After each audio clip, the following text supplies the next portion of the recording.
And apart from this event, we also have other events and activities that we do in the frames of this collaborative project that we have with the RLS office, and it involves a summer school for activists, which is called the School for Politics and Critique, which will take place in June this year. And apart from that, we also publish the Identities Journal, which is now a long-standing, renowned journal, which tries to address the theoretical and practical ways the different political and theoretical issues that we face nowadays. The reason for organizing this event, actually how we came up with this idea at the Institute last year, was that we were going through, not only in our country, but also seeing what happens in Europe and then wider globally. We had different social movements from a wide spectrum of political positions. We had movements from right-wing, rising right-wing movements. We had more civil society, let's say, mobilizations. We had political groups of the left, also the radical left rising. So there was, let's say, conglomerate, an assemblage of different events that all of them somehow claim that they are performing a sort of revolution, or they are involved in some sort of revolutionary practice.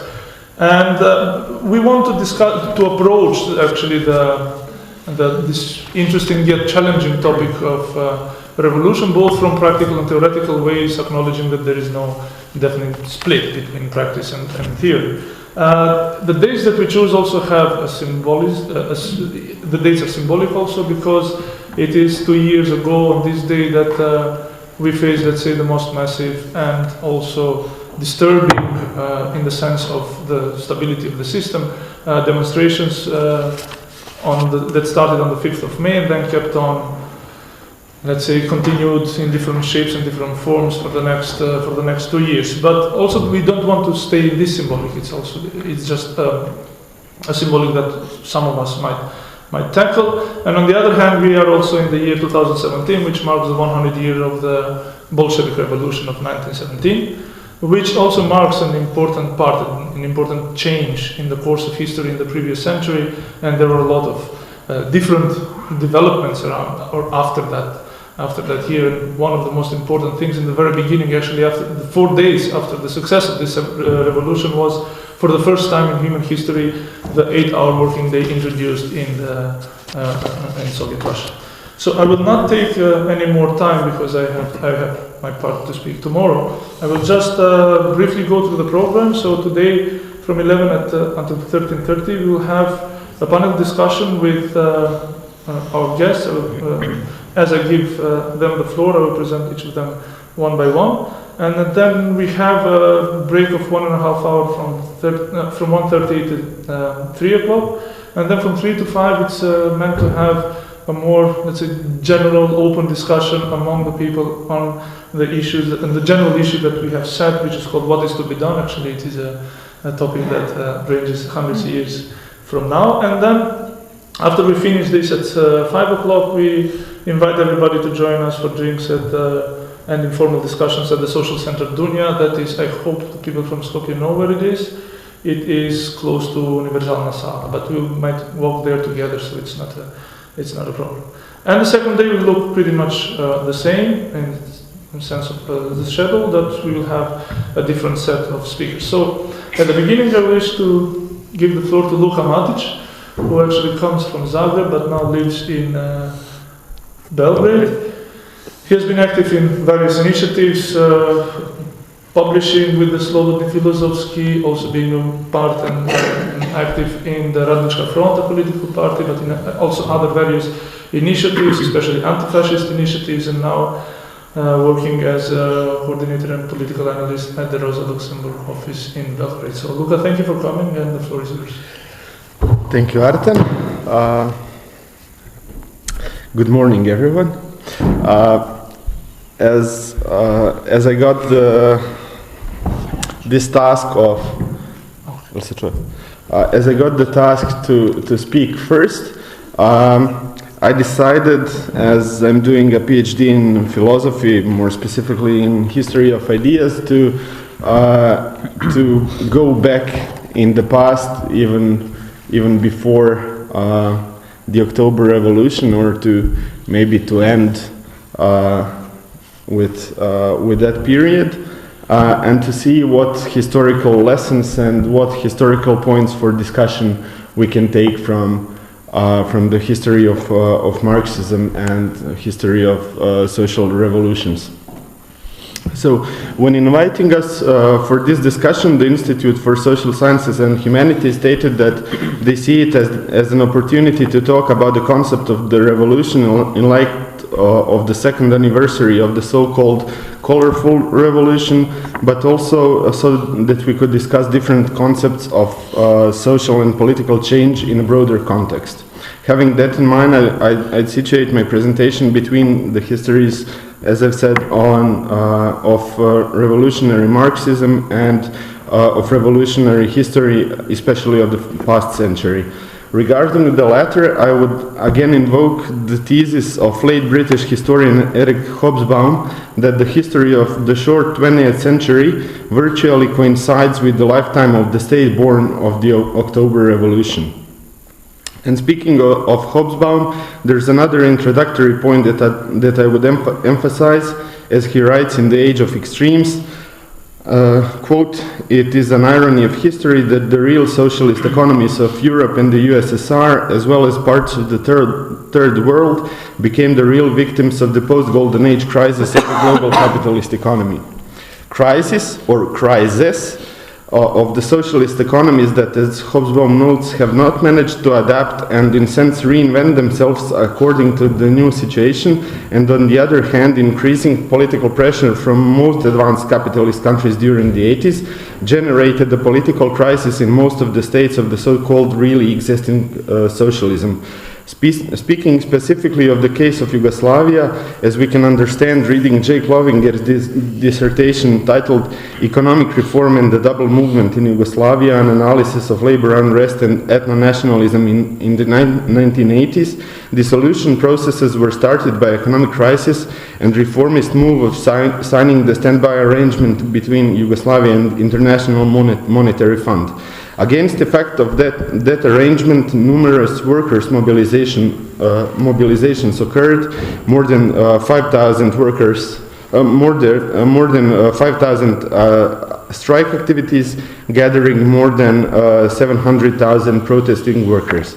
Ongoing economic and political crisis, states Lovinger, opened the door for the expertise of Milosevic and his nationalist counterparts elsewhere in the Federation, who played on the disaffection of masses of people. Must it be said that one of the main tools of Milosevic's gain of power was named anti-bureaucratic revolution.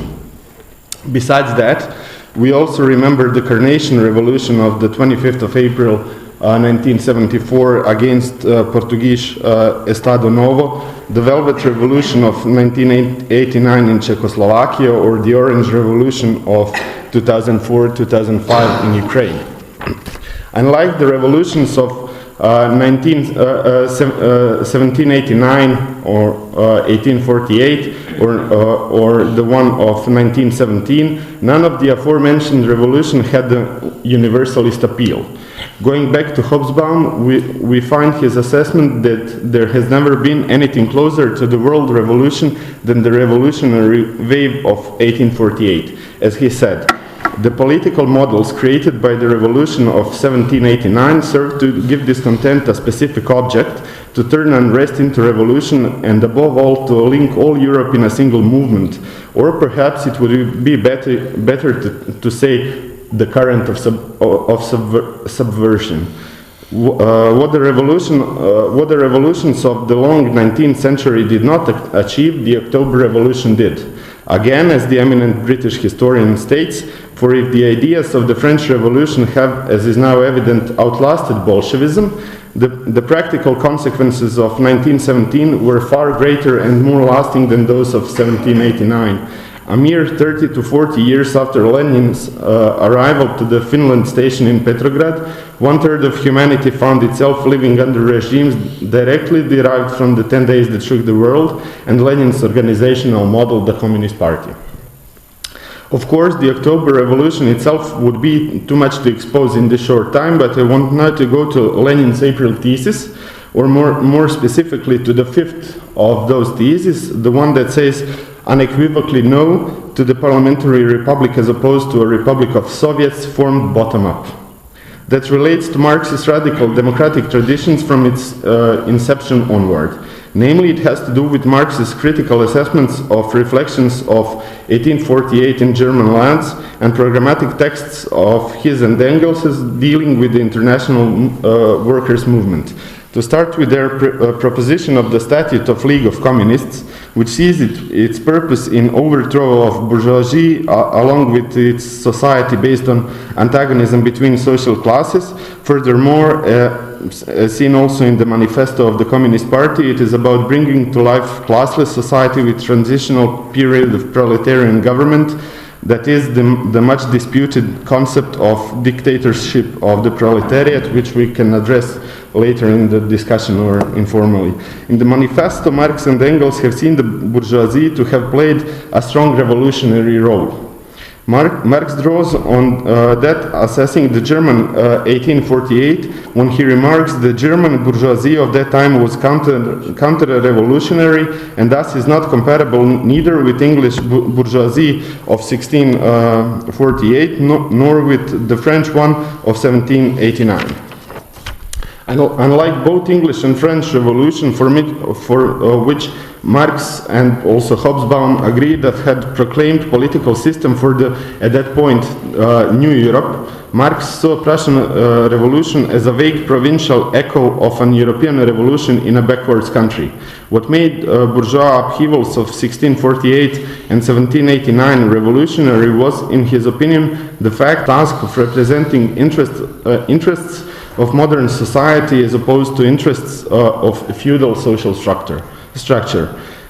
Revolutionary character of the bourgeoisie of those times today is more often than not overlooked. What it enabled in social sense was the shift of economic power away from feudal nobility to emerging capitalist class, but in political sense it broadened the space of political participation and introduced principles of constitutionalism, division between the branches of the government, and accountability of the executive branch.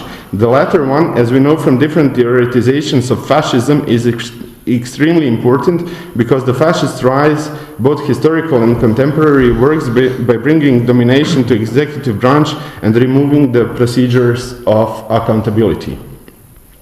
What is the modern society? That is not, at least for later Marx, the question. Thus, in critique of Gotha program, we might find that as a modern society, he sees the capitalist society more or less free from medieval influence, more or less modified by historical development trajectory of each country, more or less economically developed. Contrary to societal structure that is more or less the same all over the capitalist world, when it comes to state form, Marx was of the opinion that it changes from country to country and is thus a fictitious concept. Nevertheless, regardless of state form, Marx sees that societal structure and social relations encapsulate the class antagonism. Following that, when speaking of the revolution in the conclusion of critique of Gotha program, he is talking about transition from capitalist society towards communist society and not from capitalist state to socialist state. And just to note, for the sake of facts, at that point he is not mentioning socialism as the transitional period, but the revolutionary dictatorship of the proletariat. On that point, he departs from the notions of his philosophical predecessors, namely from Hegel, in whose idealist system of objective spirit, society is seen as a field of antagonisms, or as he explicitly formulates when writing his philosophy of rights, the system of needs. Conflict of those, says Hegel, resolves itself in the state governed by a clear line of sovereignty. Why is all of this important or significant or relevant for the topic of this forum? One might say that this kind of approach is already seen in a number of failed leftist organizations which have imploded due to fights over the legitimate exegesis of classical Marxist texts. My intention is a bit different. It relates to historical break that had happened in post-socialist world, namely in former Yugoslavia. The fact is, and quite a self-evident one I would say, that historical processes these countries have been through not only over the course of last, let's say, 27 years, but even in a longer period whose beginning we can situate either in 1945 or even in the beginning of the 1920s. What is it about? After the Unification Congress of the Communist Party of Yugoslavia in 1919, it was forbidden as soon as June of next year, and then came 2 decades of its illegal work, followed by 4 years of war and 45 years of worker state. As we know from different research on workers' protest activity over the course of Yugoslav socialism, the protest actions were mostly ad hoc and punctual in the meaning of the lack of broader organizing. In that sense, trade unions were structurally reduced to a consumer service, providing union loans, discount prices of meats, and so on. So it's not only the post-socialist damnatio memoriae introduced on the basis of various policy documents of European institutions such as Council of Europe and executed by political elites and other political actors that is responsible for the general, let's call it so, anti-socialist spirit. Alongside, we have a lack of historical experience of leftist organizing, the trade union ones, as well as the party organizing. As if it's not enough, that kind of discontinuity from revolutionary practices is accompanied also by enclosure of the new left inside the framework of national states. Thus, we can say that conceptualizations of new revolutionary politics has in front of itself serious and undeniable obstacles, also not the insurmountable ones. Further question to be addressed, going back to Marxist thoughts about the revolutionary character of the bourgeoisie, is if we can agree that there has not been, we agree that there has not been a left alternative to restoration of capitalism in the past quarter of a century, were there political actors that we could characterize as the progressive ones?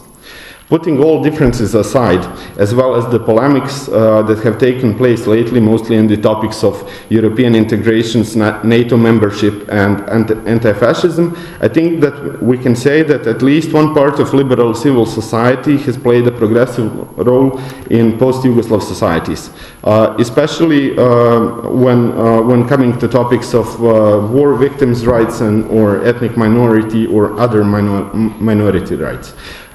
They've been finding allies in those fights also among center-left political actors. And here comes a but.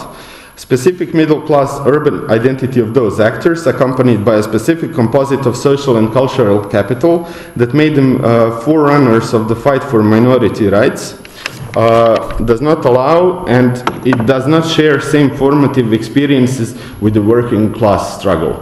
So when it comes to the social challenges that come as a result of intensified precarization of workers, curtailment of workers' rights, and progressive impoverishment, all conducted by authoritarian or undemocratic pro-capitalist political elites of the post-socialist periphery, they respond in the same way as they responded to authoritarian nationalist regimes of the 1990s, appealing for the rule of law, European values, and so on. Using Marxist terms, from potential progressives as in England of 1648 or France of 1789, they became the Prussian bourgeoisie of 1848. Instead of being avant-garde of their time, they lagged behind the challenges that it puts on the table. There is, of course, another yet unmentioned disadvantage of the left in post-socialist countries. That is the relative stability of appropriated positions in political field, inclusive the civil society, which complicates emergence of the left actors and the shift of political discourse. And if it must be said, it also has to do with the lack of infrastructure and material means needed for successful political work. In that sense, In front of the left stands a strategic question of forming national, regional, and international alliances that would build up both its organizational strength as well as its public image of a relevant actor in the political field. Easier said than done. That question also entails the question of acceptable compromises with aforementioned left-leaning or potentially progressive actors. Having in mind that the program of those actors is, as I already mentioned, the appeal for civility, democratic institutions, model parliamentarism, and so on, in other words, Europeanization of the post-socialist periphery, before I concede the floor to other panelists and the auditorium to contest that idea from perspectives of critique or of Orientalism, theory of uneven development, or any other they find suitable, I would conclude my presentation by raising one last remark. That is, as far we have experienced, post-socialist transition has not, as was promised in the late 80s and the early 90s, brought us neither more democracy nor economic prosperity. In that sense, we can say that the further belief in liberal program would be a farcical revival of Bernstein's illusion that due to their elasticity and adaptability, liberal institutions of modern society should be further developed and principles of liberal politics to be advanced to become universal social principles that would steer societal development towards socialism. Or in other words, that the further belief in liberal program means the dominant classes would concede fulfillment of their interests in favor of social justice.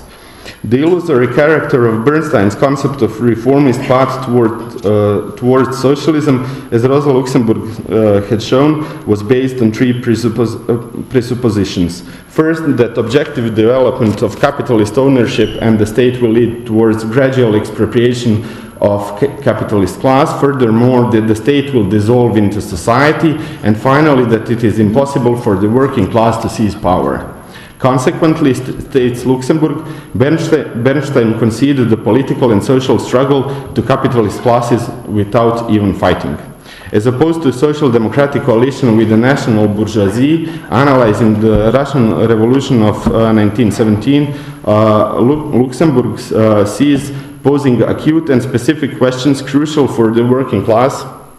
At that point, questions of peace and agrarian reform as the final impetus of social revolution, as the ones opening the possibility of building socialist systems through experience of social struggle of the working class, that is through the process of simultaneous articulation of social needs and working on and offering their resolution by means of socialist instead of bourgeois democracy.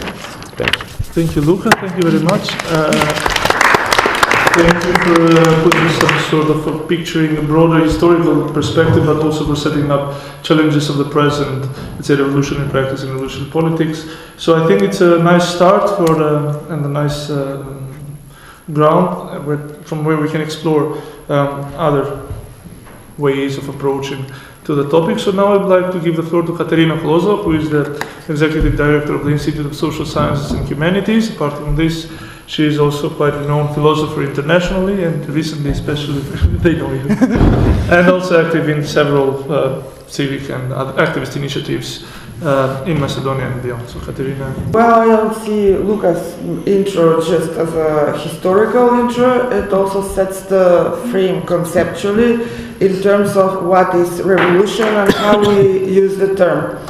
I would like to focus now on the problem of the inflation of the meaning of the term revolution in the past years, maybe decades, certainly here, and the inflation of the term comes, according to me, or originates in its use, exploitation for the purposes of mainstream parliamentary politics. So, in a way, it's exhausted, it's emptied from its original meaning, and it does not happen just here, it happens elsewhere as well. I see it problematic when, for the purposes of a certain political campaign, For example, take the United States, Bernie Sanders' campaign. There is use of the term revolution, whereas what we are talking about is the eventual electoral victory of a bit more of a left-wing party or I don't know, movement derived from a mainstream party. So the problem of this loss of meaning of the term might sound abstract. It might sound not urgent to salvage a term, to salvage a notion. But I think that the consequences of this loss of meaning, basically, behind the concept is soon going to be, or is being materialized as we speak. For that purposes, so for some more general conceptual purposes that are also internationally relevant, I believe, for the left, it is worth discussing in what way we have been, from an international point of view, using the term recently and how it was used here. In the past 2 years, beginning with May 5th, going through the colorful revolution next year, which took place next year, or last year, and coming to the situation of today. So the banalization of our ideals in the past period is truly depressing. Since where we started off, where we started from, and where we see ourselves now, I'm talking about Macedonia, and where we find ourselves currently, is a mere process of change in party politics, change in government, of a system which remains the same. So it is in terms of political system, in the classical terms of the notion of political system, studies of political system, the system remains the same. It remains liberal democracy. It remains parliamentary pluralism, and we are talking about change in power, nothing more than that. The only substantial change that we can expect is less authoritarianism, hopefully. But we are not sure even about that. Nonetheless, in the meantime, I'm worried that we have a lost focus, that we are, socialist focus, we have lost this focus, we have willingly sacrificed it in the name of the emergency of this struggle, which will simply result with change in power and not much more than that. Let us hope there will be less authoritarianism, but we cannot be certain about that. So it's not that it's a wrong cause, it's not that it's a waste of time. The problem, it is a cause I have participated in, because I find it urgent to fight authoritarianism. State capture is merely its method, so I don't consider it waste of time. But I do mourn over the loss of the meaning of several terms. So first of all, the term revolution, second of all, the term socialism, third of all, anti-regime struggle, and the most important thing is the perception that if we stick to some ideological definition, if we stick to a certain distinction from the main opposition party, which would be in our case the Social Democrats, we consider it a luxury that we used to consider it luxury that we cannot afford in this situation of urgency. And we were sort of successfully blackmailed for a while by this logic that in the name of this urgency and emergency in the struggle against the authoritarian system, we should sacrifice any distinction, any definition which is also expressed in the discourse we used. So we have witnessed self-disciplining by the ruling or mainstream oppositional discourse. We have sacrificed fidelity to our own language and set of basic values, because this urgency and emergency was allegedly more pressing than anything else. Again, I don't think that we wasted our time by participating in the anti-authoritarian movement, but I do think that the symbolic investment put into that was too much of a sacrifice, and what's most problematic of all, it was the hegemony over this discourse of radicalism, of leftism, of revolution was soon after taken over by the mainstream political party. So the rhetoric of revolution, anti-institutional struggle, mind you, anarchism already, was adopted actually by a long-standing mainstream political party, which is currently forming a government. So we conceded even to that, even to this symbolic loss. So the discourse, the language, the terminology, even the iconography was hegemonically conquered in terms of discourse by this movement, anti-authoritarian movement, and controlled by the biggest or second in power, regardless of whether oppositional, second in power political party in the country. Let me conclude briefly, following on what Luka talked about, what values we subscribe to. When we joined this movement, we subscribed to values that are currently mockingly being called liberal.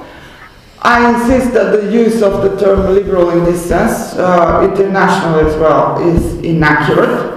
Liberal and liberalism still means something else. It's not the same as neoliberal values. It's not the same as neoliberalism, and some of the set of political ideas in liberalism are far from contrary to Marxism and to the left-wing positions.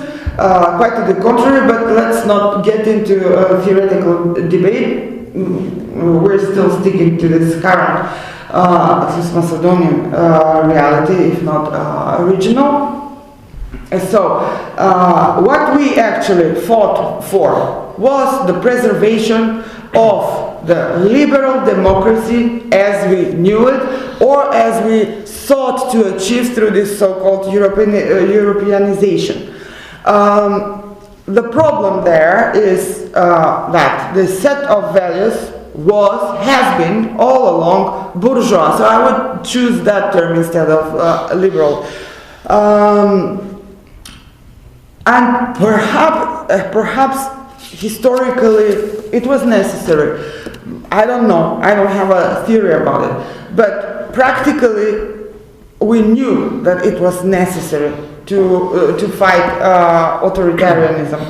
But let's just be aware of what we have been doing ideologically and how much we have sacrificed ideologically in this past period of 2 years. And let's, by revisiting all of this, reconsider the possibility of gaining over the hegemony of our own discourse and stop being morally and otherwise blackmailed by the political mainstream. Thank you, Katerina. Thank you very much for your insight into our experience, which we have debated a lot, and I think it's a very nice gathering of all things that we've experienced and things that we have lost, and also opening up for the chance to see what is there, what still remains as a potential, or what is the possibility in the horizon through which we can, looking at which we can maybe devise a new political practice. And now we'll give the floor to Branimir Jovanovic, who has also a presentation, I think. Branimir Jovanovic, luckily, unluckily, is one of the very few people in the country who thinks the economy obviously has been a member of maybe all different activist and leftist initiatives and groups and organizations. So he carries a lot of experience, but also I think it's going to be interesting to follow his presentation. Thank you. Thank you, Artan, for the introduction. I named my presentation, my talk, Reinventing Revolution.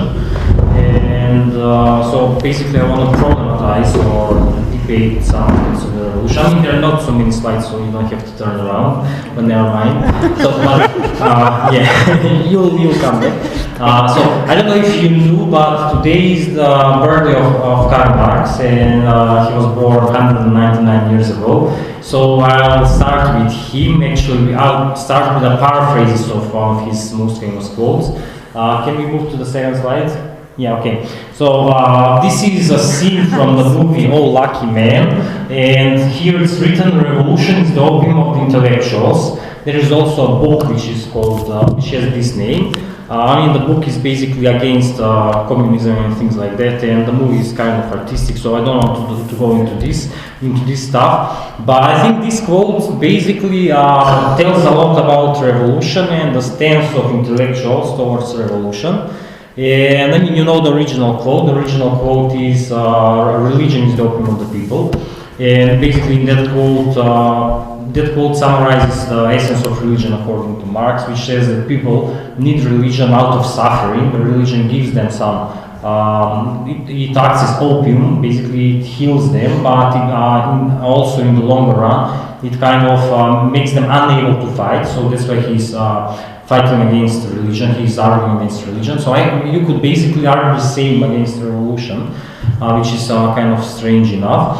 So basically, what's the thing about revolution? Revolution is basically the cornerstone of Marxism. You know that according to Marxist thought, we need proletarian or working class revolution in order for the working class to free itself from the capitalist oppression and create a society which will be controlled by workers and it will work for the workers. And we've had such revolutions, such proletarian revolutions throughout the 20th century. We can start also with the Paris Commune, then with the October Revolution, and with the, I don't know, maybe Yugoslav Revolution, or the Vietnamese Revolution, the revolution in Laos, the revolution in China, in Cuba. And there are so many revolutions, such revolutions throughout the basically last century and something. I kind of tried to count them out, and it seems that there are 30-something such revolutions, most of them in Latin America, Africa, and Asia, in developing countries. But then again, if you think about how many countries today can be called communist countries, you can count only 5 countries: China, Cuba, North Korea, Laos, and Vietnam. Those are the 5 countries which can be called communist. You may argue that some of them are not communist, but you can say that these are communist. You can't say that some other country is communist. And so out of 30-something revolutions in the last century, we have only 5 communist countries. And you may also argue that not all of them are successful. I won't mention any names, but yeah, you can think yourself about these countries. So does it mean that revolution is, we should throw away revolution, the idea of revolution? Does this mean that the idea of revolution is, just doesn't work out? I would say not yet. I would say that we shouldn't throw it away yet, but we should reinvent it. And we should reinvent it in the following way. Can you move to the second slide, please? To the next slide. So in reinventing revolution, I would start with the meaning of the word revolution. I would start with etymology. And if you think about the meaning of the word revolution, it has its roots in the Latin word revolvere, which means rolling back or turning back. So basically it means radical change. It means like you're walking and then you're turning back, or radical change. So I think this is the way we should redefine, reinvent revolution, as a radical change towards something. But what is that something towards the revolution should strive? I would say here that revolution, I would again argue that revolution, we should strive for communism. I wouldn't depart from this legacy from the Marxist past. But then again, I would say that we should reinvent communism again. So the goal of the revolution should be a communist society, but we should reinvent communism. And how should we reinvent communism? I would start again with Marx. I would start with his quote that communism is a society in which everybody contributes towards his or her potentials, and everybody receives according to his or her needs.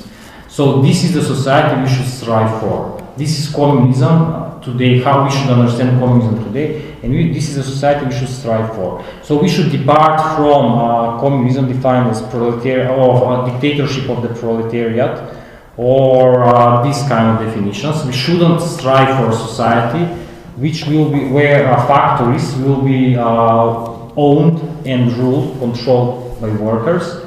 But we should strive for a society where workers won't work, where people won't work, but everything will be produced by robots, because this is technology. So we shouldn't strive for a society where workers will own the factories, but we should strive for a society where there will be no workers, but robots will do all the job. And all the thing that humans will have to do is redistribute this production that the robots do, and enjoy in philosophy, in arts, in I don't know, whatever you want, writing, cooking, whatever you want. But then again, I think that we should also redefine, so how to get to this society, how to achieve this communism. Then again, I think we should also reinvent the means for achieving this society. We shouldn't strive for a revolution in the traditional, let's say, leftist or communist tradition, like violent overthrow of the current ruling political regime, but we should redefine it as in two ways. So why shouldn't we strive for violent overthrowing of the ruling regime? Basically because people today, workers today, don't have class consciousness. We have much more lumpen proletariat than proletariat. People are not aware of their oppression. People don't know that they are oppressed. People don't know that they are slaves. People don't know that they are exploited. And we may we may debate a lot. Why is this so? I have two main explanations. The first one is the form of the oppression has changed today from 150 years ago. 150 years ago, workers in factories were beaten by sticks, so they knew that they are exploited. Today they are not beaten by sticks, except in some extreme cases in Macedonian factories, but in general they are not beaten by sticks, but they are kind of, it works in different way. They are like hypnotized that they should work, they are given something that they should strive for, and they try to get there and they work more. It's like a rat race, you put a rat on this wheel and it just runs, not being aware that it's just, not doing anything. So it's similar with the workers. Workers are not aware that they, for instance, they need to pay for their school, to pay to send their kids to school. They don't have the money, so they work. And in order to send their kids to school, they work. And they're not aware that they are oppressed. It works in different way. They are hypnotized. So because workers are not aware that they are exploited today, that they are oppressed, revolution in this traditional Marxist or communist sense will not work today. So that's why we have to change the way. The first way to basically achieve the revolution is by waking up these people. We need to make people aware that there is oppression going on, there is exploitation going on. And how to do that? By talking to them. So this is the traditional leftist bottom-up approach. We need to work with people on the ground. We need to go to the workers, to the peasants, and talk to them, and try to explain them that they are oppressed and basically emancipate them in some way. But then again, this is not enough, I would say. And why it is not enough? Because many studies have shown that authoritarian tendencies are correlated or connected with the income of people or the way they live. So many studies have shown that poorer people tend to support authoritarian ideas more than richer people. So living conditions affect your attitude towards authoritarianism. And you may also argue that Gruevski came to power in Macedonia, Gruevski, who is authoritarian, came to power in Macedonia exactly because of this, exactly because the social democrats before Gruevski didn't pay attention to these people, so they basically left them. Their living conditions didn't improve, so they were kind of disappointed, and that's why they turned to Gruevski. I mean, they developed first of all authoritarian tendencies, and then they saw an authoritarian, and they voted for him. You may argue that this is the case with the Brexit, where you have increasing income inequality, which means the standard of living over 99% of people didn't improve for ages, for decades, and that's why these people turned to these tendencies. You may argue this is the story behind Trump. For the same reasons, people didn't improve, the living conditions of most of the people in the US didn't improve for decades. That's why they developed authoritarian tendencies, that's why they voted for Trump. So, if we accept this, then we have to think how to change this. And the only way to improve living conditions of people is through going into the institutions. There's no other way to improve the way of life in general than through institutions. So that's why the left today, or the revolution today, must be achieved also through, in what would you say, top-down approach. So also bottom-up, like working with people on the ground, but also top-down approach. Entering the institutions, affecting the policies, especially economic policies, especially towards taxation, private services, public services, and social services, social income, social benefits and things like that.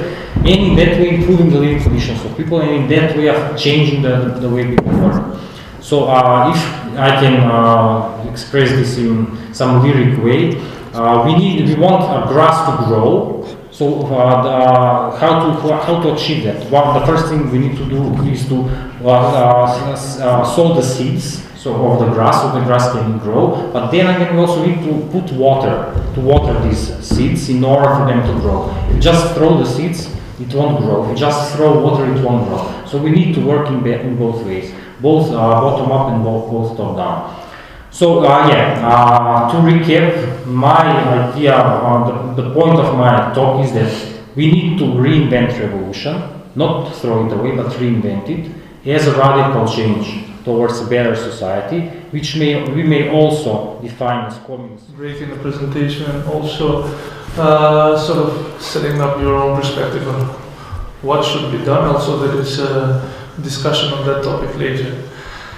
Now I'd like to invite Vladimir Simović, who comes from Belgrade, from Serbia. He's a member of the Center for Politics of Emancipation, but also through this organization active at the Left Summit Serbia, the Left Summit of Serbia, and also member of various activist initiatives from the past, and also active in publishing analytical and theoretical texts with the organization. So I'm looking forward to your presentation, especially since we talked a bit before and you said that you would be speaking about the challenges, strategic and tactic of the left. Thank you. Yeah, thank you, Artan. Okay. Yeah, maybe I will start with this, what was already said about, first about inflation of the term revolution, and the fact that we lost our terms that were inherently like left-wing terms or socialist terms or radical left-wing terms. And I think it has to do which is probably the obvious, with the huge defeat of the left that we witnessed in last, I don't know, 25, 30, how many years. So when we are talking about the terms, I think that we should do some historical approach and to see, like, not about terms but about revolution, that we need this historical approach to figure out where we are now and what can we do from the position we are in. From this historical perspective, I think that we should think about the huge discontinuity that happened in the last several decades, that the left is basically in this region, our region, is on the margins of the society, and that there is a radical discontinuity in left-wing political articulation. There are no left-wing parties, or there are some new left-wing parties that are emerging here, but they are only at the beginnings. We lack of infrastructure. There is an obvious disappearance of socialist intelligentsia. We can see that on universities we don't have any more like left-wing professors or some courses that can that we can, where we can, you know, teach about some perspectives that are taking capitalist relations, you know, in some other perspective, like from Marxist perspective or so on. Also, like trade unions that are the biggest organizations of labor are highly bureaucratized and stuck in this social dialogue ideology, and it's hard to reach them. It's hard to reach their rank and file. So we are practically building from the scratch, and we are struggling to fill in this huge black hole that appeared with the defeat of socialism. So we have to, you know, to be aware that we are small and that we need to look also for possible partners in order to make our struggle relevant. But also we need to think how to build infrastructure and how to build our organizational potential so we could make our positions more relevant. So we can say that we are the new left, not in the sense that what new left was like this term meant previously, but we are the new left in the sense that taking into account this huge discontinuity, and I'm talking now from the position of Serbia, but I think that this is similar in all former Yugoslav countries. The new left is basically being built from some student circles, student movements, and also civil society as well. But in Serbia, I think, I don't know, is it the case here? We also have some autonomous workers' collectives that were struggling against privatization, and they managed to politically articulate themselves and organize. So this is the new left in Serbia. These circles are the new left in Serbia, and of course it is really hard to build in some post-socialist country the left, because it is being like treated as something really bad. Like when you say that you're left-wing, you are, I don't know, being seen as some kind of, you know, devil. But things changed after the crisis, after the 2008. I think that what happened in Europe and the world with the radical movements on the streets and the radical parties and radical programs that were proposed after the crisis, that it also had influence on our society. And also I would like to hear, is it the same case here? But I think that now it is not that, you know, the left is not the bad word anymore. So now we have to kind of maybe move more further to the left and start talking not about the left, but about socialist left and revolutionary left and radical left. But of course, and I will now quote Gramsci, a crisis cannot give the attacking forces the ability to organize within lightning speed, in time and in space. Still less can it endow them with the fighting spirit. Similarly, the defenders are not demoralized, nor do they abandon their positions, even among the ruins. Nor do they lose faith in their own strength or their own future. So, although the crisis gave us some sort of strength and some kind of potentials, it also kind of didn't give us a lot of space to spread. So I would also use another Gramsci's another Gramsci's terms. It's like the war of position and war of maneuver.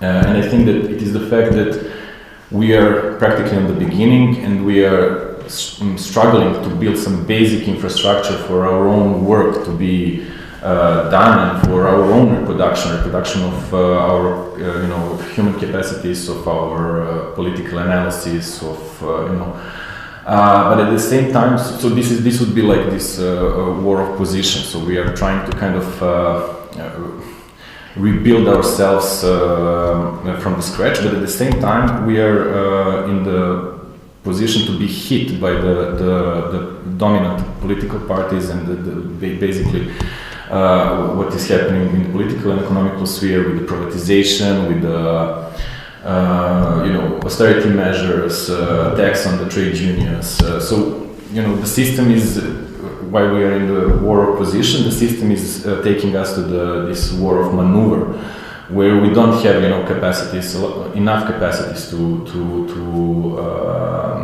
fight appropriately, at least. And I think that also what we have to be aware when we are talking this war of maneuver is that there are new parties emerging as well, like that call themselves left-wing parties or radical left-wing parties, but they're trying to kind of enter the field of the left, which has been emptied, and to re-articulate the left in more, let's say, social democratic way. So it is also some kind of threat for radical left as well. So we can say that we are in the position of urgency. Everyone is in a hurry. People from the left are in a hurry because they invest a lot of energy and a lot of time without the results that usually without the results that can have immediate and tangible results. But also people around the left are also in a hurry. And they have expectations from us, like provide us the entity that we can vote for or something like that. So situation is urgent, but we cannot let this urgency lead us in a way that we are, rushing into something without having concrete strategy or thinking what we want. So we have to be aware what is our goal, and I think it is good that we are talking about the revolution today. This imperative of relevance is leading to several things that are, I think that they are drawing us from the goal, like from this revolutionary tactics and revolutionary politics. Let's say that first problem may be that some radical left-wing organizations or entities are going into this politics of slogans, that they are aware that we don't have capacities, but they are putting forward some slogans that are radical. Like, for example, it was interesting to see this on a May Day protest in Belgrade. We have new Communist Party of Yugoslavia, which is basically Stalinist party, and they have this huge, like on trade union protest, they have this huge banner saying Marxism, Leninism is destroying capitalism. So who is this slogan talking to? Like you're on a workers' May Day protest and you have this radical slogan which is basically not communicating with anyone. On the other hand, we have also sort of politics of withdrawal. It's withdrawal from revolutionary strategy, it's withdrawal from working class as a subject of revolutionary politics. And I think it is also a bad direction, like it's on the other side of this politics of slogans.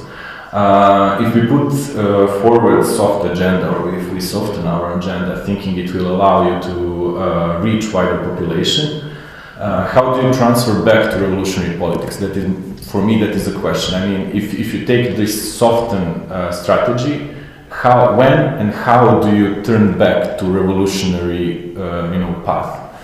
And I think that it is also a problem that you are basically telling people something that you don't mean, like that you are sort of tricking, you're tricking them. And it's this question: when do you pull your secret card? That you have to say like, we need, anti-capitalist agenda. On the other hand, also like this giving up of workers, of working class as a subject, is also something that is problematic, because I think that the discourse that is behind this withdrawal from working class as a subject is that it is the fact that working class is not reflecting the needs of the left, in a sense. It is not radical enough. It is not organized enough. But I think that it is not the question that we can pose from that position. I think that what we have to do is build infrastructure, build the organizational potential so we could reach working class and try to articulate them in another way. Trying to offer them some plausible agenda. I think that's the question for the left, not to withdraw from the working class and saying, okay, they are not what we think they should be, so we will say, okay, no more working class. Now we will go and talk about citizens or whatever. I think that the question for the left is, and also like the third problem that I see like in our case in Serbia that is happening is this politics of mimicry. That and I think it is connected to the previous, that some left circles are trying to indulge nationalist or liberal positions. Like on the some part they are saying, okay, working class is nationalist, so we should give up on feminist politics on LGBT issues. We should give up on anti-nationalism, anti-fascism. On the other hand, you also have this leaning more to the liberal positions, where some left-wing circles are saying, okay, we should give up on class exploitation, systemic approach. We should put the question of EU integration aside, or so on. So in the end, this politics of mimicry is in the end some kind of, we can say, a political approach, which presupposes that ideological discussion should be left aside, and that through the struggle, other actors and individuals will eventually come to the socialist position. But it's a question how, if you don't articulate these positions, in concrete struggle.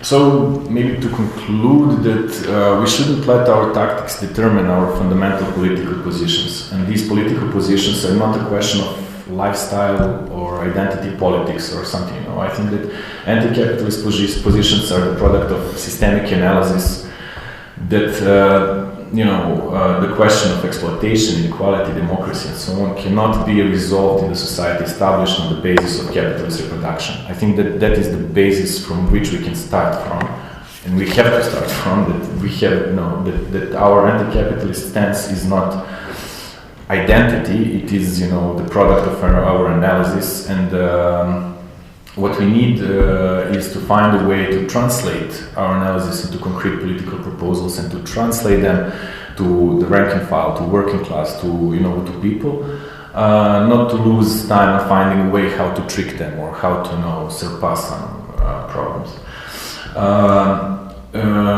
So maybe in the end, to say that revolution is not a game. It is a question whether you believe you can make life better for everyone inside the capitalist system, or you need to change it in order to make life better for everyone. Giving up on revolutionary politics leaves us only on the level of struggle that is focused on the struggles inside capitalism. This does not exclude radical revolutionary politics by itself. I think that we need to fight, struggles inside capitalism.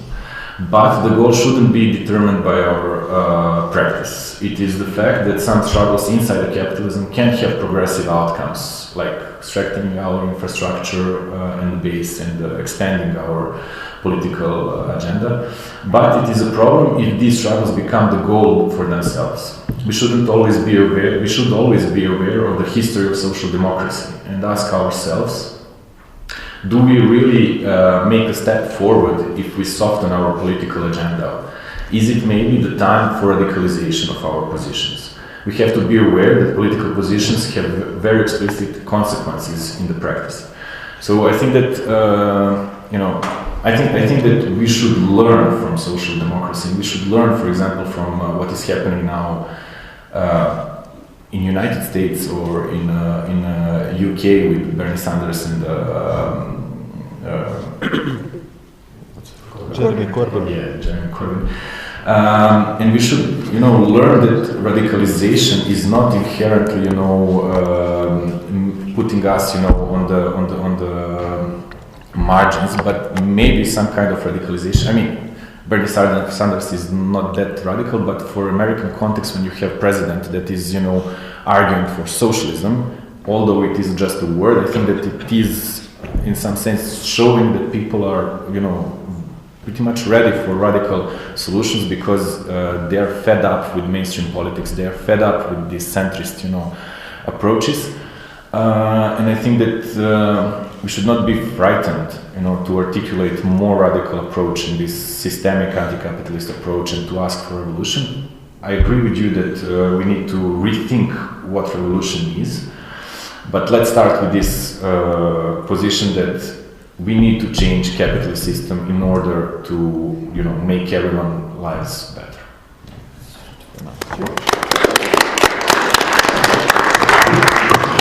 Thank you, Sike, for providing a sort of presenting different paths and challenges and missteps that the left has, and also opening up some issues which we need to think further. I think if we provide some answers of your challenges, then we've provided for a very nice political program of our movement. So now I will give the floor to Irena Cvetkovic. Irena is from Skopje. She's a member of the Coalition for Sexual and Health Rights of the Marginalized Communities, but also very active in the social movement in Macedonia. I think everybody here knows her from this activity in the social movement. So Irena, it's yours. Thank you, Artan. First, I just want to make some kind of distinction that this is the topic of this panel is not really my academic or scholar professional focus or interest. It is, as Artan said, something that I have been experienced, and it's more of being a person who is into politics and a person who has experienced being part, and very active part, into social movements or protest movements, and of course with some distance I can deliberate on things that were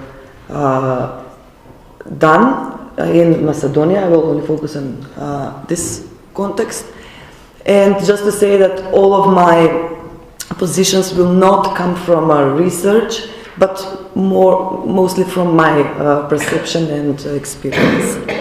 So I kind of expected that this panel would be in many parts being preoccupied in defining what the term revolution means. Well, somehow it was maybe half of the panel was. So in this corpus of thousands of definitions of how we can see revolutions in contemporary societies, I would rather speak on something that I define as political togetherness or communities that are based on political voice that can be articulated in different ways, but maybe for the sake of this panel I will take most of the examples from the protest movements as one form of creating communities based on political voice. A lot of my life I have spent actually as actively involving into an LGBTI organizations or LGBTI movements, if we can say that we have some kind of movement here.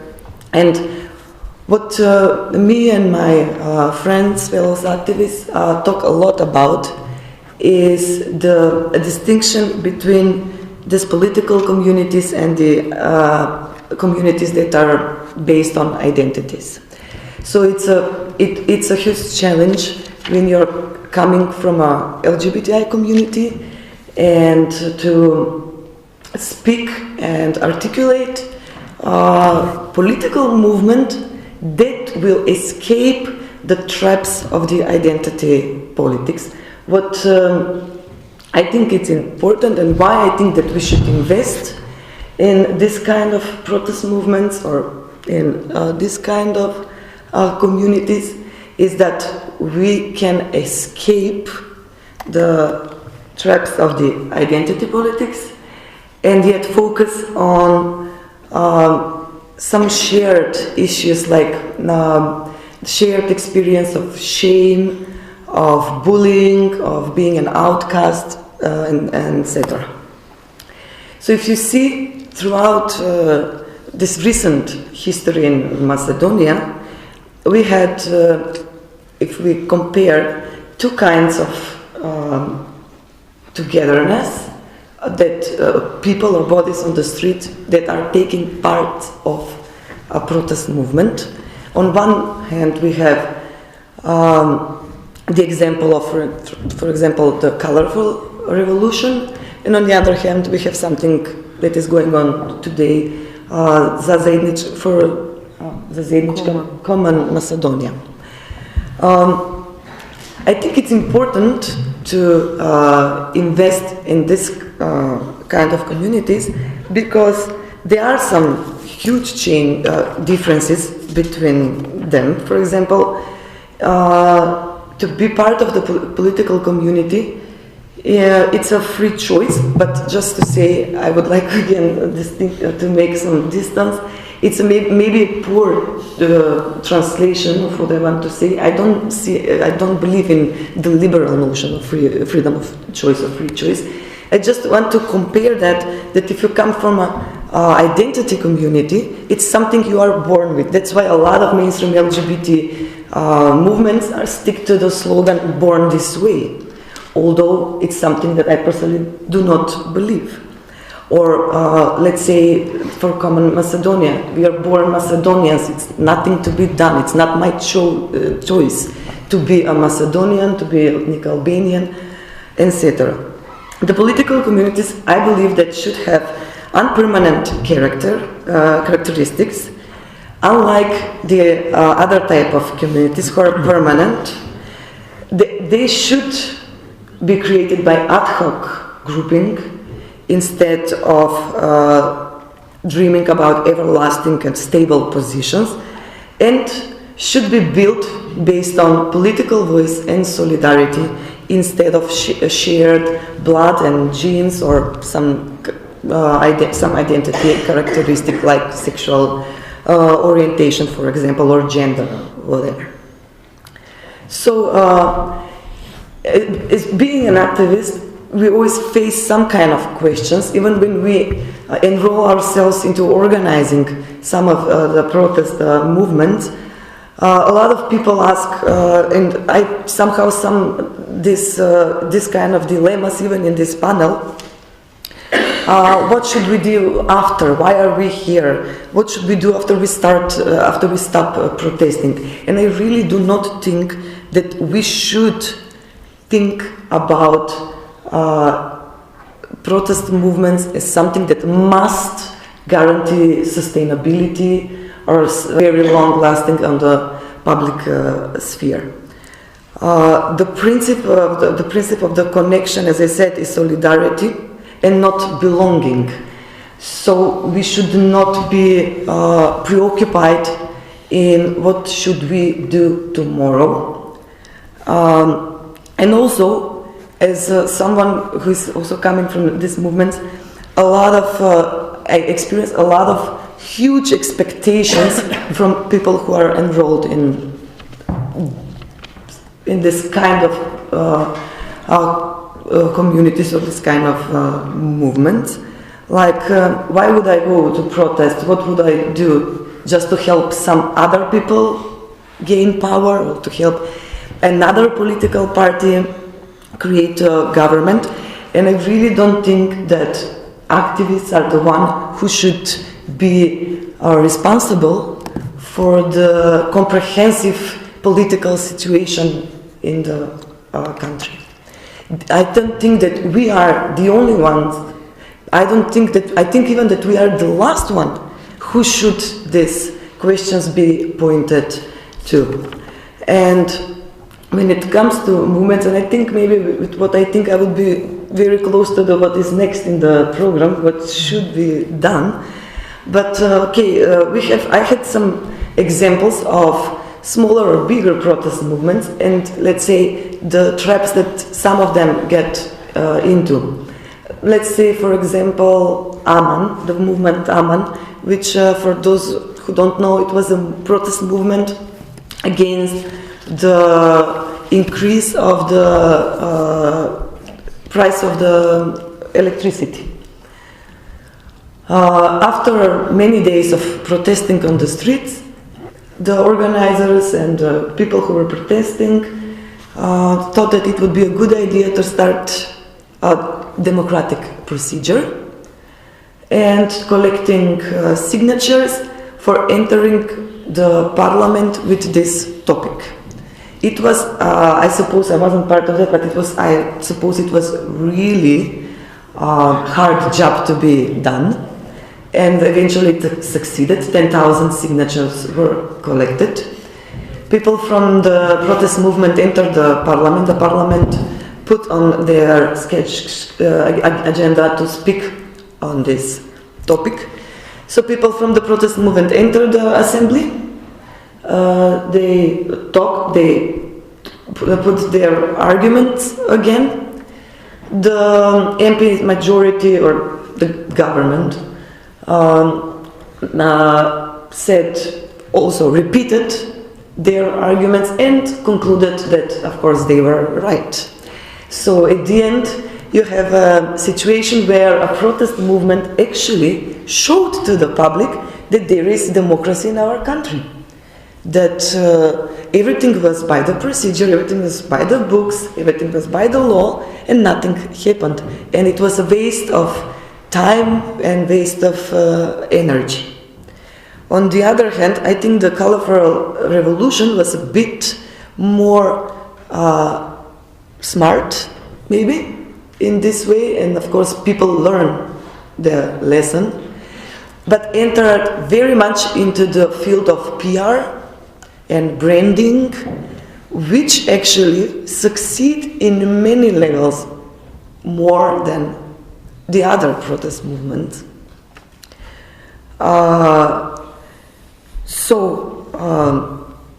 What we have is that the colorful revolution and all the things that people from the colorful revolution were criticized for actually showed that were a winning scenario into context like this. But still, as I can agree with what Katerina told, that there are many lessons to be learned, and that if the goal of the protest movement was changing of the government, and I think it was successful, and of course the one who will gain most of it will be the political party that will actually form a new government. But for me that's fine. What I see as something that was crucial and that's something that was important from this kind of protest movement was that in the past few years I've sensed that we as a society learned that we can actively practice politics. And it was a huge lesson that I think Macedonian society maybe finally learned. It's not about being politically active, it's not even about being collaborative in political sense, but what is more important for me is that somehow we took the monopoly of the political from the political parties. Before this, it was known there are 4 political parties, main 4 political parties, 2 from Macedonian bloc and 2 from the Albanian bloc, and they are the ones who are in charge in whatever this politics means. The civil society, for example, was supposed to be more of a humanitarian organization or deal with helping poor and organizing humanitarian events. And this break of the monopoly of the politics, it is important, and it is something that we should invest more and more in the future, especially when now we have a successful story on our side, even though we can all here agree it is not a huge success. But what is another thing that as I see as a danger, and we saw it very recently here, is having now a politically woken people who can make really bad choices and choose very dangerous strategies in political articulation of their values. I will mention the last case of protest against, how they call them, the monstrumot, Lipski. A few days ago, a man went on the streets during the day in front of 20 people, killed a dog with an axe in his hand. Immediately after that, many people gathered in front of his house and protested in front of his house. There were graffitis on his house, murderer. There was yellings like, "We will kill you." I think, and of course on the social media you can find many photos from him, his members of his family, his brother, etc. I really am afraid of, how to say, people's court? People's court. And we should be really aware of this. And it was very disturbing for me when I watched all the protests in front of his house. I don't believe in privatization of the criminal, and I definitely would say that it is very important for people, and of course people who are politically active, to not put themselves up or to be replacement for the system. We have to invest in the system, and we should locate the problems in the system instead of choosing people by names. Of course, I was I don't like this guy. I was very shocked when I saw what he did to a dog, but after a while I can say that I even felt some kind of empathy for what is he going through. So this is some of the maybe problems that can be, we see that might start happening in the future. Okay, thank you. The joint question for Luka Matić and Katerina Kolozova. I would like to ask the question of the stereotypes of what is right and what is left. I think that is the problem of terminology. For example, Rosa Luxemburg accused Berestin for giving a chance for his socialist populist approach, because he gave a recipe for the right wing later, and even for the Nazis, how to use this approach. Therefore, I would say that the stereotypes of what is anarchism cannot be used just for the left, because, for example, skinheads are using anarchism and its stereotypes. For example, the badge with an A, and their clothes which are trashy, and the punks means the thrown from the woods, like from Peter Pan. It is a word with a Slavic origin. So how do you find these problematics? Is this an outcome of the globalization? Because, for example, on the other, shorten the question, because the discussion we'll have later. So because on the other hand, the leftist movement are using the rational pragmatism, which was considered to be the right-wing approach. So how do you find is this a problem of the terminology, or it is an outcome of the globalization? The second question is for Mr. Branimir Jovanovic. I would like to ask how do you find the issue of the communication in the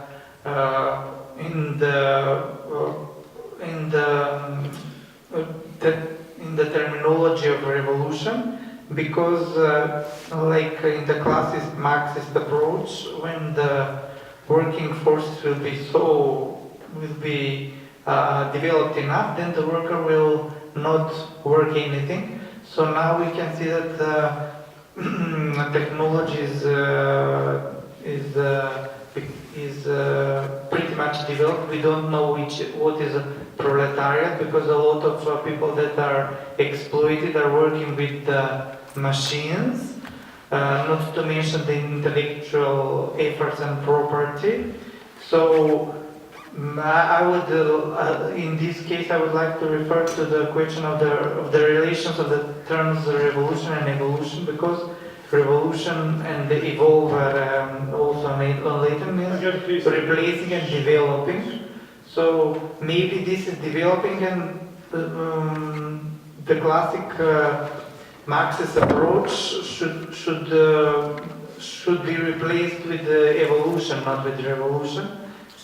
Do you find, for example, communicators are called the new communists? So maybe this is the science of the future, because the working forces will be so developed that people will not have to work anything anymore. One day they will just have to communicate. Okay, I will leave the third question later. Well, I agree that the distinction between the left and right may not be pertinent any longer, and that what's called the extreme center by Tariq Ali has something which has sort of, in a way, find a way to penetrate activism as well. So we fail to recognize this distinction, to make these distinctions, after all, between the two possible positions on the ideological spectrum. That is why there is this confusion in terms of values as well.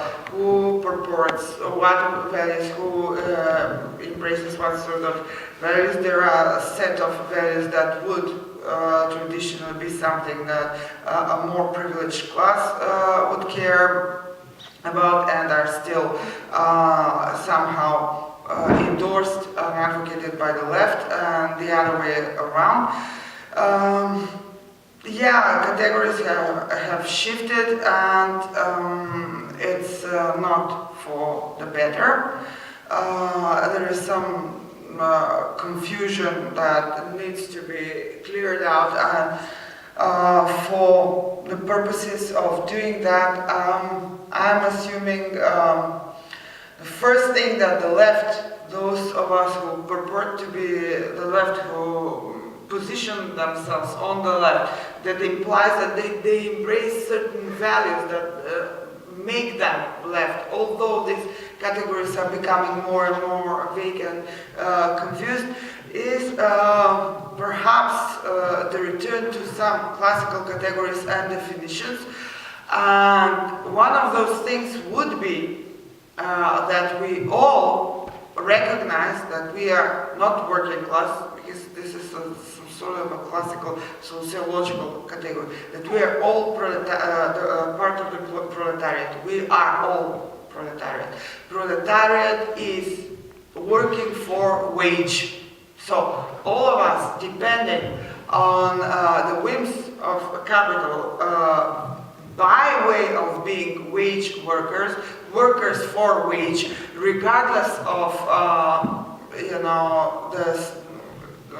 the place in the hierarchical positioning, whether you earn more or less, it doesn't matter. we're all working class, we're all the proletariat. In that way, if we identify ourselves, so perhaps issues of identity politics are, or some strategies of identity politics are necessary here, and strangely, this identity politics can be somehow universalist as well, regardless. That would be too much to go into. Now, it's just a presumption. But perhaps this more universal or universalist identification as proletariat, perhaps this would help sharpen the political position, sharpen the political definition, and certain avenues, especially avenues of communication, could be open. In that way, we would not have to go to the workers and talk to the workers and convince them that they are supposed to have class consciousness. In fact, it's the left-wing intelligentsia which lacks class consciousness, and perhaps we should start by ourselves and developing our own class consciousness as the proletariat or part of the proletariat. And going back to the details you raised about automation, about precariat, the unemployed, etc., and what will be an increasing unemployment. Let's remember that in Marx, the proletariat is not the active working class, but also the reserve. Everything becomes fully automated. We will be material resources. Either very cheap labor, cheaper than the machine, or machines, or something else. They will think of something how to exploit it. So. Yeah. Luka, do you want to add something? Yeah, maybe. Just a few remarks drawing upon what you said. So basically, to go back into history, it's about the conflict between labor and the capital, and what side are you on? And after the historical defeat of really existing socialisms that Vladimir mentioned in his presentation, what happened is that, especially in our post-socialist countries, as the left political forces were addressed the forces of the political center that belonged to the new consensus on non-alternativeness of capitalism, but the ones that were inclusive towards minority identities, and on the other hand, as the right was perceived, that wing of the center that was against inclusion of minority identities, or in one of quite shameful episodes of Croatian social democracies. One of Croatian social democratic parties in the 90s had a slogan: "Even the workers are Croats." So that's our Croats, yeah. They have the right to be, they have the right to be included into the national consent, into national capitalist consensus. Okay, so that was the line of division between left and right after the fall of socialism in post-socialist countries. And we know, and it's clear to us, that there was no conflict between that left and that right, and that it's about the politics of, as you said, extreme center. And when you mentioned Rosa Luxemburg's critique of Edward Bernstein, that was exactly on line of internationalist approach to socialist politics, or on the line of possibility of socialist politics that are not inherently and essentially internationalist. So that's another, I'd say, big difference. And Okay, so first about communication and communism. Yeah, I think it's a funny, let's say, or an interesting observation to give communism this additional meaning, not just commune, but also communication. Yeah, it may be true that in the future people will not be workers, but will be communicators. On the notion, on the question about evolution, yeah, I agree that evolution is important, but I think it's not enough. I think it's not sufficient. I think that evolution must be accompanied by revolution, and revolution must be accompanied by evolution. They have to go together. Because revolution without evolution means turning around, means staying in the same place, just turning around. And evolution without revolution means going in the wrong direction. So that's why they have to go together. And I also like to comment something about what Kate said about full automation. It may be possible that with full automation, workers or the proletariat or whatever you name them, will be treated like resources or slaves or whatever. But it may also happen that they will be in control of everything. It's all a matter of redistribution. I think what the left needs to understand is that the real question is about redistribution, it's not about ownership. Socialism or communism is not about ownership of means of production, it's about redistribution of the income and, okay, maybe not the wealth, because wealth is about ownership, but about the income. So if it doesn't matter if all the robots or all the factories will be owned by one person, if the income is distributed evenly to everybody.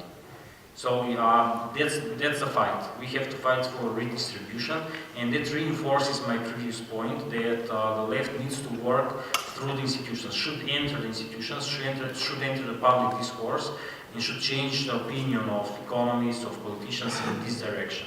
Everybody should understand that we need redistributionary policies. Everybody in this country, in the world, everywhere. So that's the fight of the left. That's the current or the future fight of the left.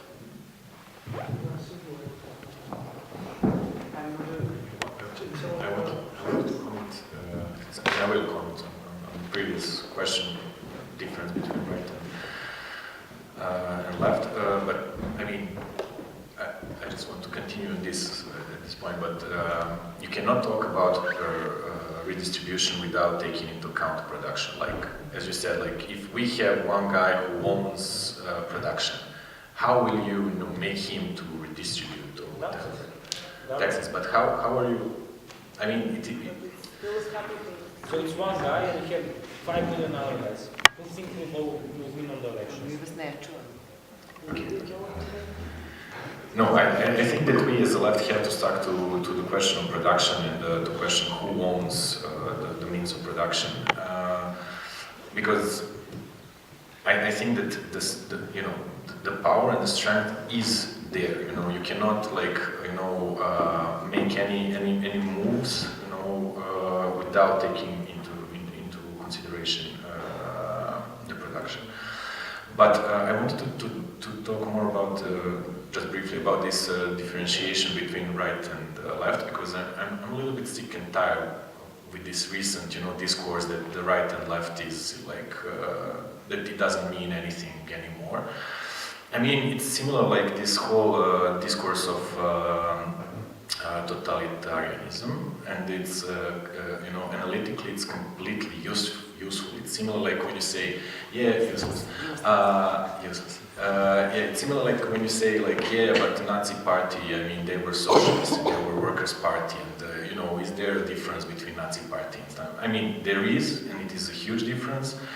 And I think that we have to, just stick to the analysis and to see, okay, if, I don't know, Marine Le Pen wants, some kind of benefits for some workers, who are these workers? Are they only French white workers? Are they only male? What about, people with different sexualities and stuff like that? So I think that, there is a huge difference between right and left, and, you cannot erase it, anymore. Okay, another question? Can I reply? Yes. I mean, it's interesting to have a debate. If you have only just questions, it's not so funny. So, I'm not saying that ownership is irrelevant. I mean, it is important, especially for the power relations and the power struggle, but it's not crucial. That's what I'm saying.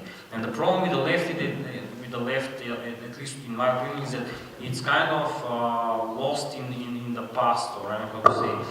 It's locked in these phrases from the past that we should strive for, the workers to control to all the factories and things like that.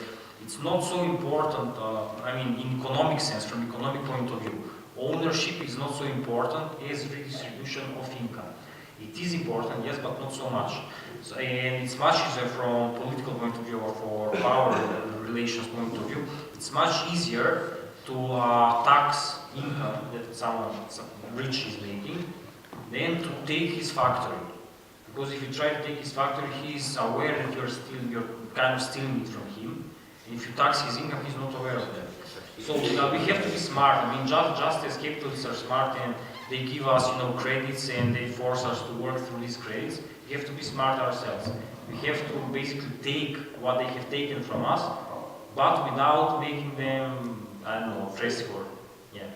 Okay, Katerina wants to open the discussion. No, not doing that one. Just clarify about the point about the extreme center. I'm not saying that we have surpassed, transcended the distinctions, and that it's good. I'm just saying that the big ruse of neoliberalism, that there is no such thing, and that the boundaries are blurred, is still there. But it's not something I endorse. I'm just warning that it's in a way it has contaminated activism, etc. We are sort of still riding that wave, but I completely reject the argument in favor of the extreme centers. I mean, unless it wasn't clear. So just. You have a last question, but does anybody have another question so that we don't monopolize? Okay. First question to Katerina. Maybe you could refer a little bit more on the issue of liberal democracy within the framework of neoliberalism, within the development of capitalism, because what I think that liberalism is long gone dead. Liberalism in that sense, even before Second World War and so on. But in this neoliberal context, what does it mean to have a liberal democracy? Because you have complete change in the structure of power.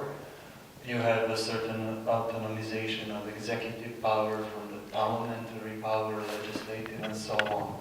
This is, I think, there are nuances which have to be mentioned here because, well, that's my point of view. I think we don't live in the time of liberal democracy, not just for the sake of a phrase, for the sake of the word, but I think that we live in some kind of authoritarian etatism, in competition within the nation states and so on.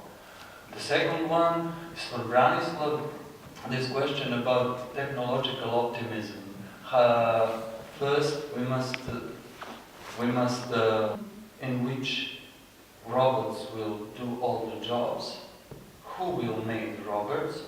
Are they are they made self-redistributable robots or self-made robots, or human labor will make that robots and so on?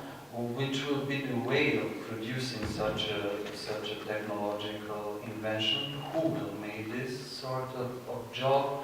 And I think that you somehow drop the point connected to the notion of accumulation and its importance in capitalist mode of production. You cannot just think in the terms of redistribution, disconnected from the field. Though you said that property is important but not so important. I think it's quite important because of this logic of accumulation. It's of great importance, the most great importance for sustainable, in order to sustain this capitalist social relations and all this kind, and in order to provide accumulation base for reproduction of that kind of a society. If you think only in terms of redistribution, I think it becomes pretty utopistic, and I cannot see just by means of a taxation how will you achieve certain social structural changes, in fact, because you miss the whole big area out of your analysis. So I agree that the form called liberal democracy is perhaps dead or moribund at the moment. My remark during the talk about liberalism, or the notion of the liberal rather than liberalism, refers again to a similar task to that of salvaging the notion of revolution, so also salvaging the notion of liberal in its traditional classical political sense, which refers to the values of freedom as a fundament of certain political differentiation. But that is some sort of a different task. I'm not sure if it's applicable now to the situation that you are warning us about, this crisis of liberal democracy, although it might be connected in some way. It might be connected indirectly, because due to this not uninformed, but not sufficiently examined problematics, due to a debate which is relying on basically more colloquial use of terms, use of a term as a slander rather than a theoretically examined term, like liberal, as a slur, we might be contributing to the rise, or to the strengthened rise of illiberal democracies, of the so-called illiberalism in Europe, outright in the United States. So the new forms of autocracy, which entail maintenance of the form of plural democracy, so the form of a democratic system, you keep the voting and everything else, but you reject the liberal values. What is meant by that is simply, and in practice, perpetuating the illiberalism or the authoritarian style of governing in the form of liberal democracy or democracy nowadays. In short, I have not examined this sufficiently from the perspective of political theory. In short, I can say that I have gone back to some writings by Rosa Luxemburg, to some of the orthodox Marxism. I would say that even the term itself, liberal or freedoms, etc., is there, perhaps in ways that are also being slurred nowadays through this type of use of the term. And I won't take too long, just a short remark at the end. Last week I visited the Democratic Socialists of America in Brooklyn, and we talked about this issue among others, actually maybe mainly about this issue. And we were all actually surprised at this. It was this sort of a thing, it wasn't a panel, I was talking alone, but everybody was participating. It was pretty open for, it was not ex cathedra. So we sort of all realized that actually the use of the term in this negative sense as a slur is colloquial, that there is no basis in political theory, not even on the left side, as to what it means actually, what it entails seriously. So it's a colloquial thing. It remains to to be studied. One of my students, the New Center for Research and Practice, who is also the member of the Democratic Socialists, is actually currently working on Rosa Luxemburg and the variety of uses of the term. So we'll see what comes out of that. But this is just to make certain remarks as if what is going on in terms of language and what might be the consequences. Currently, practically speaking, I think that we're just contributing to people like Viktor Orban, who advocate for illiberal democracy. From a tactical point of view, we should be careful.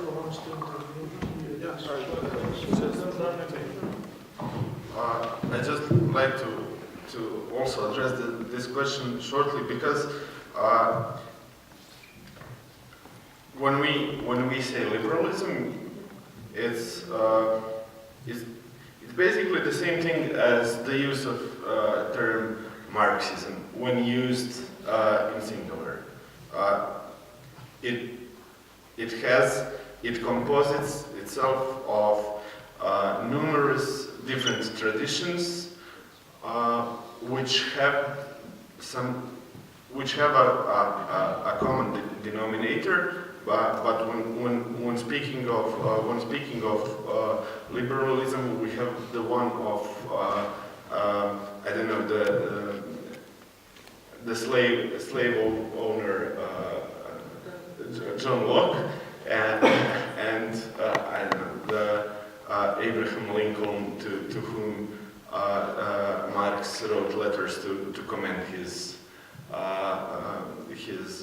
abolition of slavery in the U.S. So that's the one point. But always, when talking about liberalism, we cannot detach the private ownership of the means of production from it. It's an integral and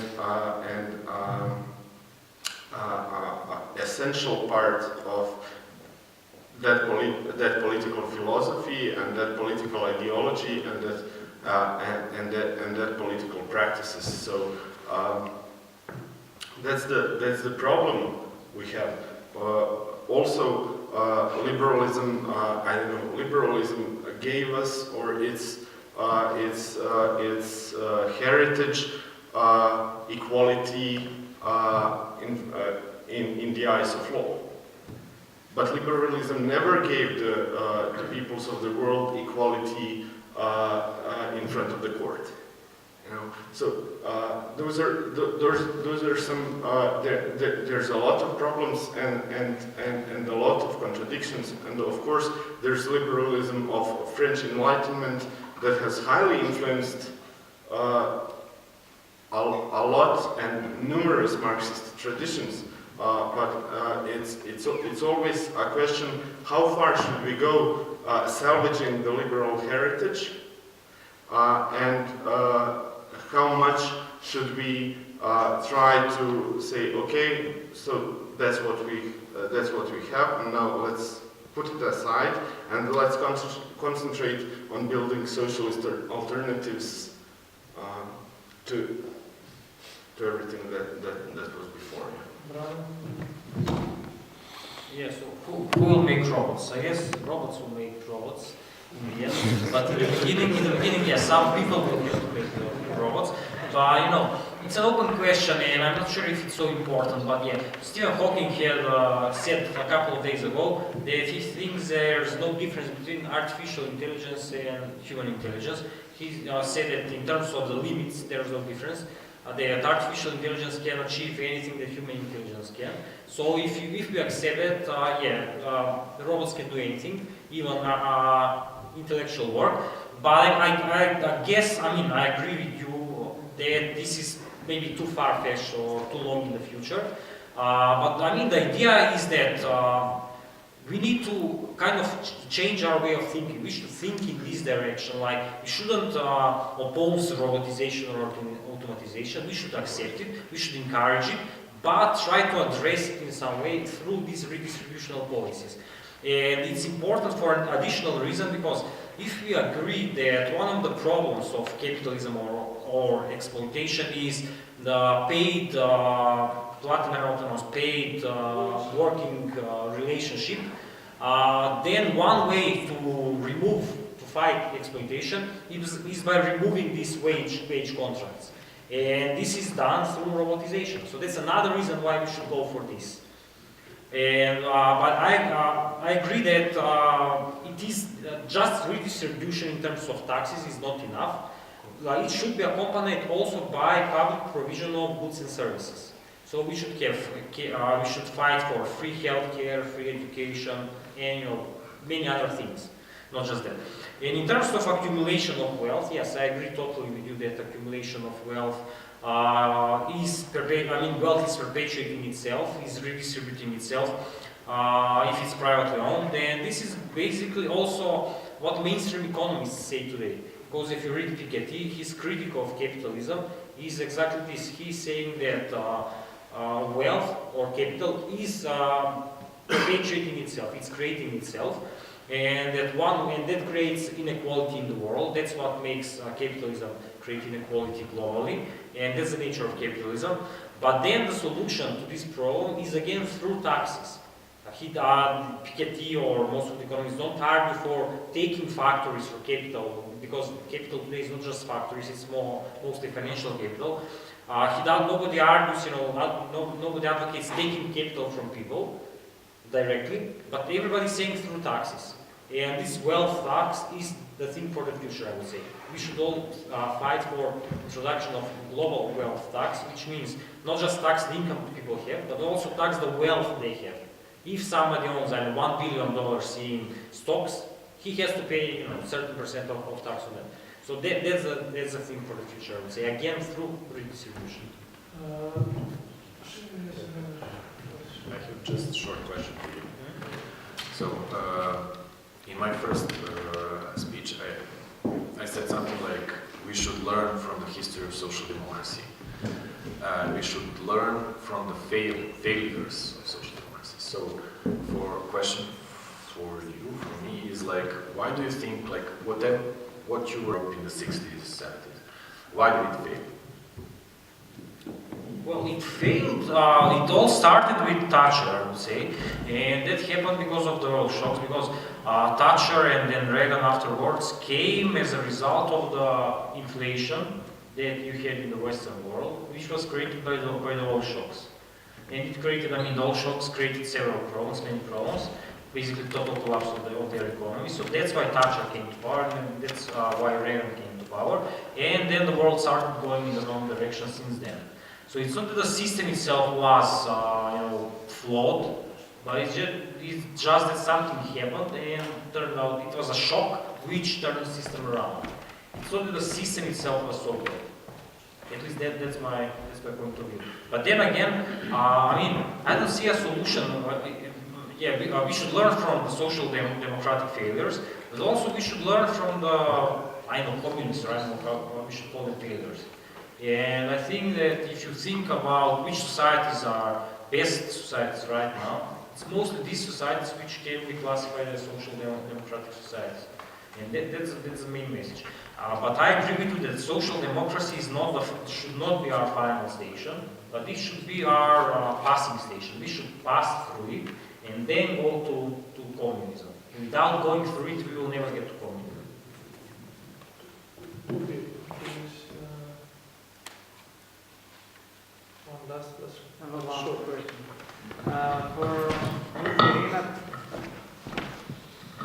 For Ms. Irena Cvetkovic, how do you see the role of the media in this protest? I wrote regarding your example. I wrote many articles about this because the Macedonia is perhaps the last country in the world where we have these dangerous animals, which are dogs considered, because by the law we can have in the parks and in the public spaces only the small animals, which are like squirrels, cats, mouses, rabbits, and some kinds of birds, etc., but not dogs.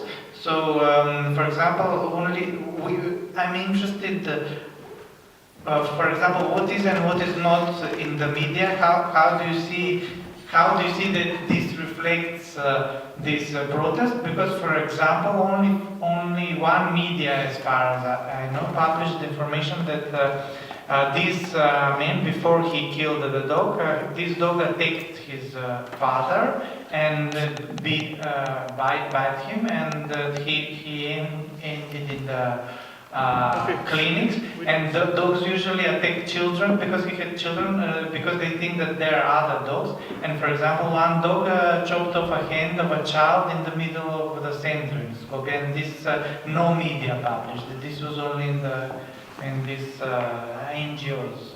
Okay, thank you for the question. I would say the role of the media in creating moral panic is a huge, maybe a key role. And in both cases, the media creates label something that is minor deviation. And I'm using Stanley Cohen and Hall's definition on moral panic. They will, for example, take one's minor deviation, label it as a huge problem, and we see people screaming on the streets wanting to kill somebody and perpetuating all the discourses of panic because they feel that they are threatened. In both cases, even when the media reports on, a dog chopped a child's hand, which is a minor crime compared to everyday criminal acts that are happening elsewhere and here also, and creating a moral panic. So I see media is a key role in this. Okay, since there is no other question, I think let's break here and then have a lunch break, come back at 3 o'clock for a general discussion, and I think we'll arrange the seats differently so we can have a better environment for discussion. So see you back at 3 o'clock, and then after this we go to Turnia.